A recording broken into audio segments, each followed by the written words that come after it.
Ang Kabataan Express ay hatid sa inyo ng UNICEF.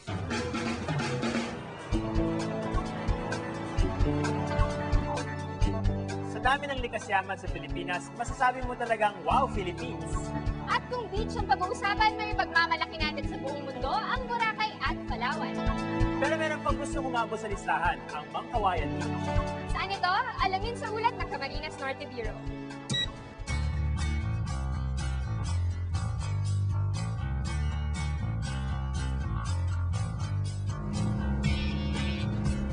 Bukod sa mga kilalang lugar na tulad ng Boracay, marami ang naghahanap ngayon ng iba pang magagandang beach. At hindi kami pahuhuli rito sa Camarines Norte.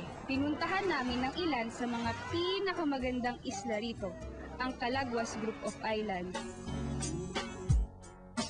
Matatagpuan ito sa Vinsons, isang bayang 9 kilometro ang layo mula sa daet.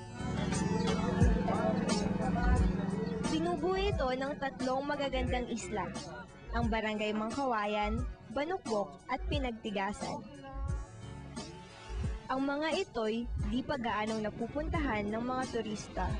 Ang lambot ng tapakan. Ang pinuntahan namin ay ang Mangkawayan Beach. Para sa amin, ikukumpara ito sa isang paraiso. Malinaw ang tubig, pino ang puting buhangin, at higit sa lahat ay napakabait ng mga tao. Sa ngayon ay pinakikilala pa lang namin ng beach na ito dahil medyo naiiba nga daw itong beach namin dahil sabi nga parang sa Boracay. Sa linis ng tubig at sa kilong buhangin na kahit mainit ng panahon ay medyo hindi mainit sa paa ang buhangin dito sa amin. At dahil sa pagpupursige ng Provincial Tourism Office, unti-unting dumarami ang mga turistang dumarayo sa islang ito.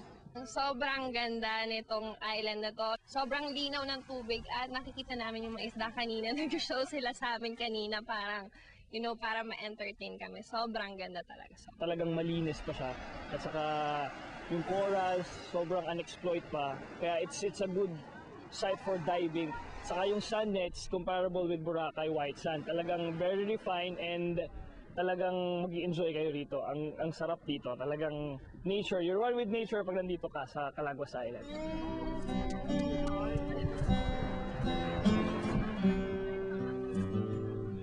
Sa ngayon ay nagpaplano ang lokal na pamahalaan ng Vinsons na pagandahin palalo ang Mangkawayan Beach sa pamamagitan ng paglalagay ng mga cottages at iba pang pasilidad para maging komportable ang pagbisita ng mga turista.